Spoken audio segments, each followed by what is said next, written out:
Nagsagawa ng orientation ng Ministry of Labor and Employment para sa mga recruitment agencies sa Kabakan SGA. Ang public service story sa report.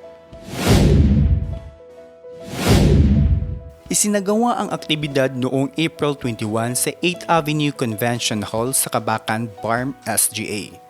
Pinangunahan ito ng Bureau of Employment Promotion and Welfare sa pamamagitan ng Recruitment and Accreditation Division.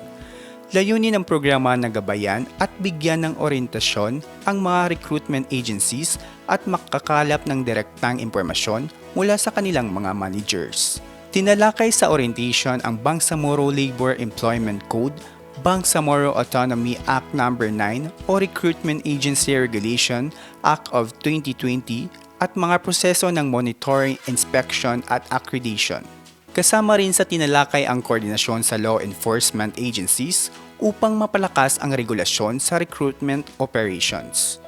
Ayon sa MOLE, layunin din ng programa na ipaalam ang accreditation requirements sa mga agencies na nag-ooperate sa BARM at sa labas ng rehiyon ngunit kumuha ng workers mula sa Bangsamoro. Dumalo sa aktibidad ang 8 recruitment agencies mula Kabakan, Cotabato, Midsayap, Kidapawan at General Santos City.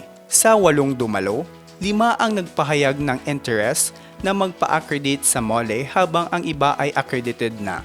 Tinalakay rin ang mga issue tulad ng early repatriation ng workers, illegal recruitment, pagtatatag ng association ng accredited agencies at suporta sa kaso ng employer at sponsor issues. Ayon sa MOLE, patuloy nitong palalakasin ang regulasyon sa recruitment sa BARM sa pamamagitan ng mga informational orientation para sa proteksyon ng mga manggagawa.